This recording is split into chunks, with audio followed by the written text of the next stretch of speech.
નમસ્તે મિત્રો. તો આજે ફરી એકવાર હું આપની સમક્ષ એક નવી રેસીપી લઈને આવી છું, વેજીટેબલ કઢીની રેસીપી. મિત્રો, સ્ત્રીઓ માટે, ગૃહિણીઓ માટે હંમેશા એક સવાલ જ રહે છે કે આજે શું બનાવીશું. સવારે બનાવ્યું કંઈ તો સાંજે શું બનાવીશું. કઢી આમ તો અનેક પ્રકારની બને છે. મેથી રીંગણની કઢી હોય છે, લીલી ડુંગળીની કઢી બને છે, રીંગણની કઢી બને છે, મસાલા ખીચડી સાથે ખાવાની રજવાડી કઢી હોય છે, કાઠિયાવાડી કઢી, કઠોળ સાથે ખાવાની કઢી, અનેક પ્રકારની કઢી બનતી હોય છે.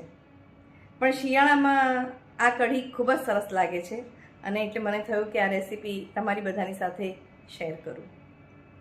વેજીટેબલ કઢી, એની સાથે પરોઠા હોય, કોબીજ ગાજરનો સંભારો હોય, મરચાં હોય, ગોળ હોય, તો પછી આ રેસીપીનું મહત્ત્વ ઓર વધી જાય છે. તો મિત્રો, ચાલો, તમને ગમે મારી રેસીપી તો લાઈક કરજો, શેર કરજો અને સબસ્ક્રાઈબ કરજો મારી ચેનલને, જેથી કરીને મારી નવી નવી રેસીપીસના નોટિફિકેશન્સ આપને મળતા રહે. સબસ્ક્રાઈબ કરવાનું ભૂલતા નહીં અને ગમે તો શેર બી કરજો.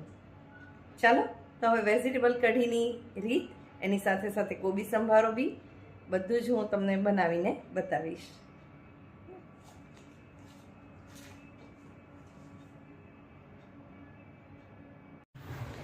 તો હવે આપણે વેજીટેબલ કઢી બનાવવાની છે. તો એના માટે કયા કયા ઇન્ગ્રીડિયન્ટ્સ જોઈશે એ હું તમને કહી દઉં. આ ગ્રીન સબ્જી છે, બધી રીંગણ છે, વટાણા છે, લીલી ડુંગળી છે અને ફુલાવર છે. છાશ છે, 400 ગ્રામ દહીંમાંથી બનાવેલી છાશ, ને એમાં મેં 2 થી 3 ચમચી બેસન મિક્સ કરેલું છે. લસણ આદુ મરચાંની પેસ્ટ છે, હિંગ છે, મીઠું છે અને આ જે મસાલા છે એમાંથી આપણે મરચું, હળદર અને ધાણા જીરું, રાઈ અને મેથી, આટલા મસાલાનો આપણે ઉપયોગ કરીશું અને એનાથી આપણે વેજીટેબલ કઢી બનશે. ચાલો, તો હવે નેક્સ્ટ સ્ટેપ માટે આપણે આગળ વધીએ. તો ચાલો, હવે આપણે કઢી માટે પહેલાં વેજીટેબલ્સ જે લીધા છે એને વઘારવાના છે અને થોડા ચઢાવવાના છે, એટલે એના માટે મેં કુકર મૂક્યું છે. હવે ગેસની ફ્લેમ ઓન કરીશું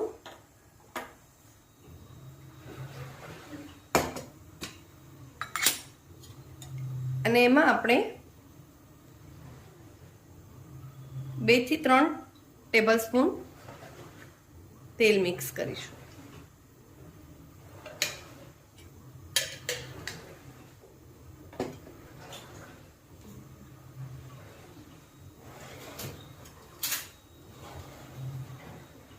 મિત્રો, આને આપણે જીરાથી નહીં પણ રાઈ મેથીથી જ વઘાર કરીશું આનો, અને તેલ આવે એ પછી આપણે રાઈ મેથી નાખીશું. તો હવે તેલ આવી ગયું છે, તો આપણે એમાં થોડી રાઈ નાખીશું, થોડી મેથી નાખીશું, થોડી હિંગ નાખીશું અને 1 ચમચી હળદર નાખીને આ બધું શાક આપણે અંદર નાખીશું.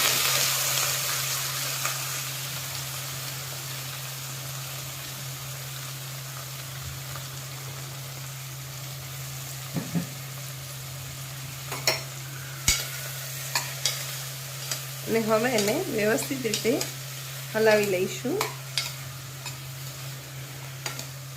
આને ચડતા જરાય વાર લાગતી નથી, કેમ કે બધા શાકભાજી એવા છે કે જે આપણે ઇઝીલી એને ચડવી શકીએ છીએ. અને આમાં તો આપણે કુકરમાં વઘાર્યું છે એટલે બહુ જ જલ્દી ચડી જશે. શાકભાજીનો કલર જળવાઈ રહે થોડો અને ટેસ્ટમાં સાવ મોળા ના લાગે કઢીમાં મિક્સ થાય, એટલે એના માટે આપણે થોડું મીઠું એડ કરીશું.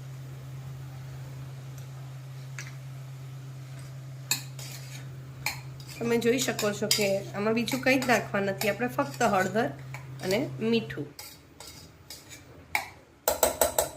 અને હવે આપણે એમાં થોડું જ પાણી એડ કરીને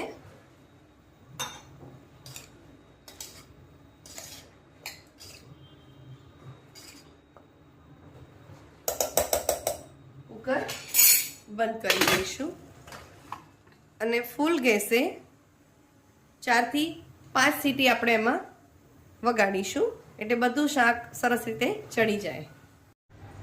તો ચાલો મિત્રો, હવે કુકરની સીટી મેં વગાડી દીધી છે અને હવે આપણે કુકર ખોલીને જોઈશું. તમે જોઈ શકો છો કે આ રીતે આપણું શાક ચડી ગયું છે. હવે આપણે ફરી ગેસની ફ્લેમ ઓન કરીશું અને જે આપણે આ છાશ બનાવીને રાખી હતી એ આપણે આમાં એડ કરી દઈશું.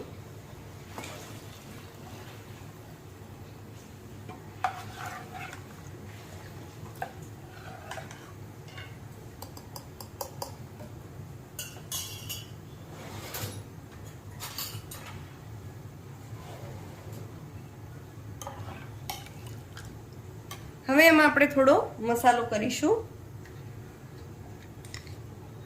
મીઠું થોડું નાખેલું છે આપણે સબ્જીમાં, એટલે હવે આમાં આના પૂરતું જ મીઠું નાખીશું આપણે, અને તમે સ્વાદ અનુસાર લઈ શકો છો.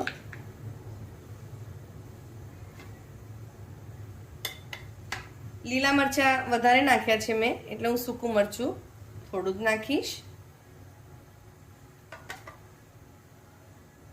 ધાણા જીરાનો પાવડર નાખીશ 1 થી 1.5 ચમચી. ધાણા જીરાનો ટેસ્ટ પણ વેજીટેબલ કઢી છે એટલે સરસ આવે છે. બાકી આપણે સાદી કઢી બનાવતા હોઈએ એમાં હું ધાણા જીરું નથી નાખતી. અને આ લસણ આદુ મરચાંની પેસ્ટ આ મેઇન ઇન્ગ્રેડિયન્ટ્સ છે. આના વગર તો કઢી સરસ લાગે જ નહીં. આનો આખો ટેસ્ટ અલગ આવે. અને હવે આપણે એમાં ગળપણ માટે થોડો ગોળ નાખવાનો છે મિત્રો.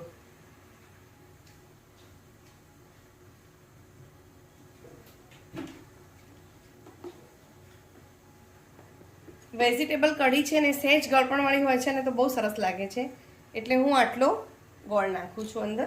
તમે તમારા સ્વાદ અનુસાર ગળપણ નાખી શકો છો. ઘણાને ગળપણ ઓછું ફાવતું હોય છે તો ના નાખે. આમાં ખાંડ બી નાખી શકાય, પણ હું આમાં ગોળ પ્રિફર કરું છું. ગોળ સૌથી સારું. આમ તો ગોળથી આખો ટેસ્ટ જ અલગ આવે છે.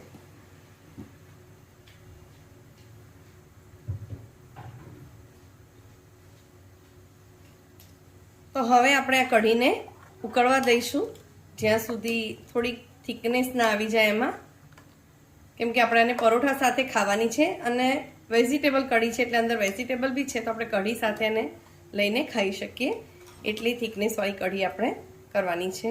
તો ચલો હવે ઉકળે ત્યાં સુધી આપણે રાહ જોઈએ.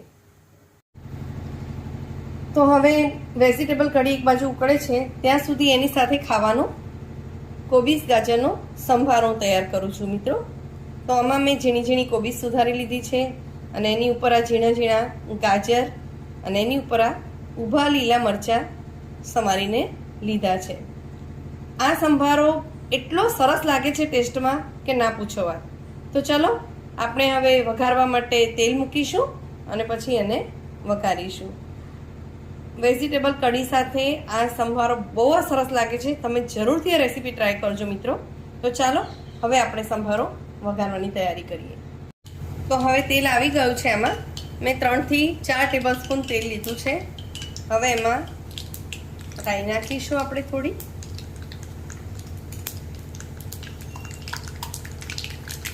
થોડી હિંગ નાખીશું અને ગેસ ધીરો કરીને આમાં હળદર જ નાખવાની હોય છે, એ જ નાખીશું. બીજું કશું જ નહીં, કેમ કે લીલા મરચાંનો જ આમાંથી ખાસ એના જે સરસ ટેસ્ટ આવે છે.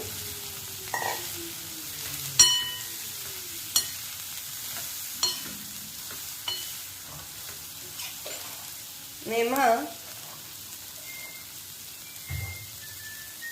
થોડું મીઠું સ્વાદ અનુસાર આપણે નાખીશું, કેમ કે મીઠા વગર તો કશું જ નથી મિત્રો.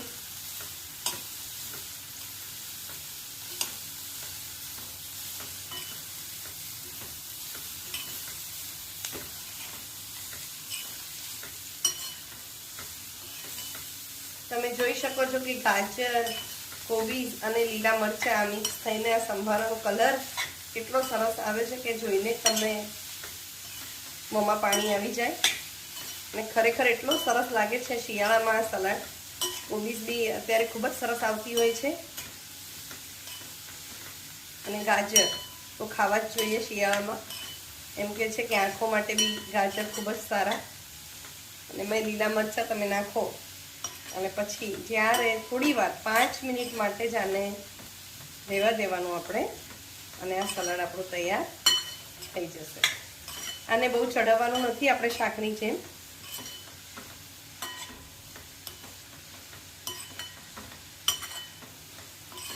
તો છે ને મસ્ત રેસીપી આજે પરોઠા, વેજીટેબલ કઢી અને કોબીજ ગાજરનો સંભારો.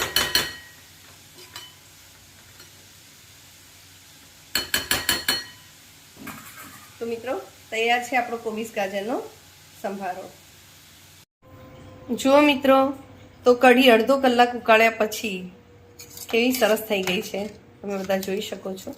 બધા વેજીટેબલ સાથે એકદમ સરસ કઢી બની છે.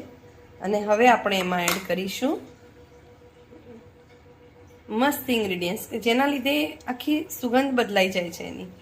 એ છે કોથમીર. કોથમીર વગર તો કોઈ બી વસ્તુ સારી નથી લાગતી મિત્રો. ગાર્નિશિંગ માટે બી કોથમીરનો યુઝ વધારે થાય છે, અને આવી કઢીમાં આપણે કોથમીર એડ કરી દઈએ અંદર એટલે એનો આખો કલર અને એની સુગંધ બધું જ ચેન્જ થઈ જાય છે. તો રેડી છે આપણી વેજીટેબલ કઢી. તો મિત્રો રેડી છે આપણું આજનું મેનુ. તમે જોઈ શકો છો પરોઠા, વેજીટેબલ કઢી, કોબીજ ગાજરનો સંભારો, લીલી ચટણી, મરચાં અને ગોળ. આટલું હોય તો બીજું જોઈએ શું. તો કેવી રહી આજની રેસીપી એ મને કમેન્ટ બોક્સમાં જરૂરથી કહેજો.